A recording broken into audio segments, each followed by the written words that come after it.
Welcome to McPlum, simple solutions served daily. In this video, I will explain how to make stir-fry spaghetti without soy sauce. First, let's explore some fantastic alternatives to traditional soy sauce.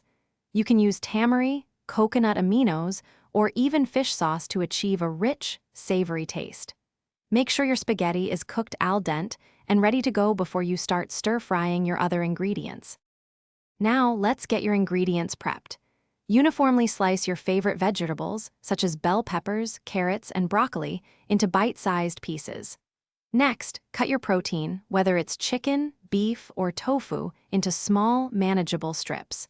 Don't forget to mince about 2 to 3 cloves of garlic and a 1-inch piece of fresh ginger for that essential aromatic base. It's time to start cooking. Heat 1 to 2 tablespoons of your preferred cooking oil, like sesame or vegetable oil, in a large wok or skillet over medium-high heat. First, add your protein and cook it until it's nicely browned and cooked through, then remove it from the pan. Next, add your prepared vegetables and stir-fry them for about 3 to 5 minutes until they are tender crisp.